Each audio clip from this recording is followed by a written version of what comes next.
Welcome to the third module of the COMA project, which deals with inclusion.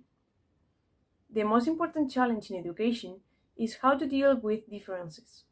If schools, classrooms, and the curriculum in general fail to take differences between learners into account, inclusion will remain confined to a debate among policymakers, experts, and those who are not actually involved in practical education. Teachers have to cope with a variety of children in the classroom, and they need to know how to do so. We must be aware of how we approach learners. Differences among learners normally follow a bell-shaped distribution, but unfortunately, very often we assume that the learners have the same type of skills or starting points. Research shows, for example, that degrees of cognitive development can differ by up to 2 years among children at the age of 6, which is when they begin schools in some countries. So, why do we expect all 6-year-old children to have the same level when it comes to learning to read or understanding language? Perceiving education in this homogeneous way, some pupils become bored because they already have these reading skills, while others are not there yet. In this situation, the standard curriculum can even give rise to behavior problems. It is important to highlight that most referrals from mainstream schools relate to pupil age between 7 and 9, which is when reading achievement is becoming the biggest problems for a school. The key question is, how do we all deal with differences? How do we cope with variety among learners? Inclusive education is the process of strengthening the capacity of education system to reach out to all the students as a strategy to achieve education for all. It is defined in the Salamanca Statement as the recognition of the need to work towards schools for all. Institutions, which include everybody, celebrate differences, support learning, and respond to individual needs. Inclusion in the context of education is based on the idea that all students should learn together, regardless of differences or disabilities. Inclusive education begins with the promise that all learners have unique characteristics, interests, abilities, and particular learning needs, and further, that learners with special education needs must have equal access to receive individual accommodation in the general education system. Inclusive education approaches recognize the value of such differences and the learning opportunities that such diversity offers. Inclusion implies transition from separate, segregated learning environments for persons with disabilities reflected in the special education approach to schooling in the general education system. Effective transitions from special education approaches to inclusive education requires careful planning and structural changes to ensure that learners with disabilities are not placed within the regular or mainstream school system without the appropriate accommodation and supports that ensure an inclusive learning environment. It is now understood that inclusive education benefits communities, families, teachers, and students by ensuring that all students should attend school with their peers and providing them with adequate support to access both academically and socially. Before talking about the features of inclusive education, it is important to have in mind some key elements. Inclusion. All children should have the opportunity to learn together. They should have equal access to the general education system, and they should also receive individual accommodation where needed based on disability. Accessibility. Educational institutions and programs must be accessible to persons with disabilities without discrimination.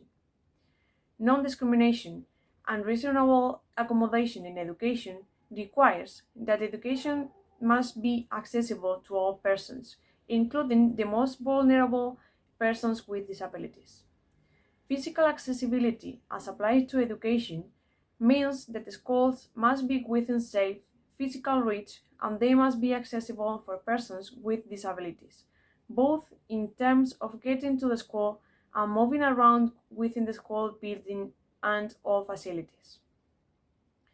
The concept of accessibility is related to the form of and substance of education. Other aspects of accessibility include choice of the language of instruction. For children with disabilities, this could include, for example, the provision of sign language. Curricula and teaching methods should be provided in the most appropriate languages and methods and means of communication for the individual students. Finally, the concept of adaptability as applied to education for persons with disability pertains to flexibility to meet the needs of students with disabilities. At least two aspects of adaptability are essential to meet the needs of students with disability. These include the provision of reasonable accommodation where needed to meet individual student needs, and secondly, the provision of support within the general education system to facilitate education. In this slide, you can observe some of the features of an inclusive curriculum.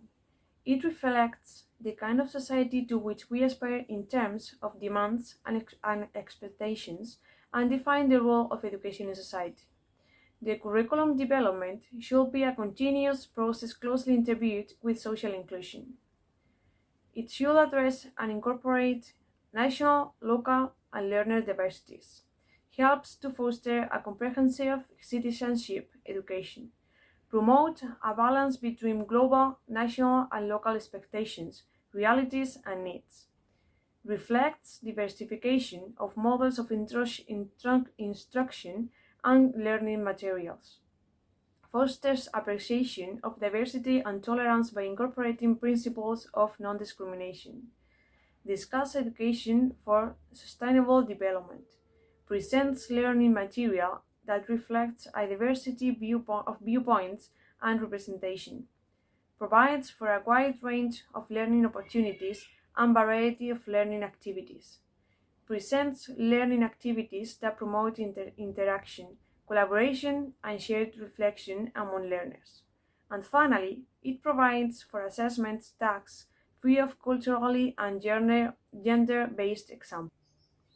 In this slide, it is possible to observe some of the features of an inclusive classroom procedure and practices, such as, for example, the establishment of classroom routine that is sensitive to individual needs and cultural norms of learners, ensuring that classroom responsibilities are inclusive and not stereotyped, the provision of instructional resources that reflect diversity of learners, ensuring that all learners feel accepted and gain a sense of belonging, provision to each learner a balance of challenge and support to scaffold new learning, the emphasis on modeling values of fairness, acceptance, kindness, respect, and responsibility to and for all people, making education relevant to students' needs and interests, teaching and modeling independent learning skills, recognition and value for learning improvement and acknowledging success of each individual learner, use of evaluation methods that are equable and take into account the diversity of learners' life experiences and learning needs, for example, the refugees' experience. Use of flexible approaches to eliminate barriers and transform learning experiments. Teachers should provide differentiated instruction by acknowledging that the students learn at different rates and in different ways. Finally, in this slide, you can see some of the bibliography we have used to make this webinar. Thank you for watching.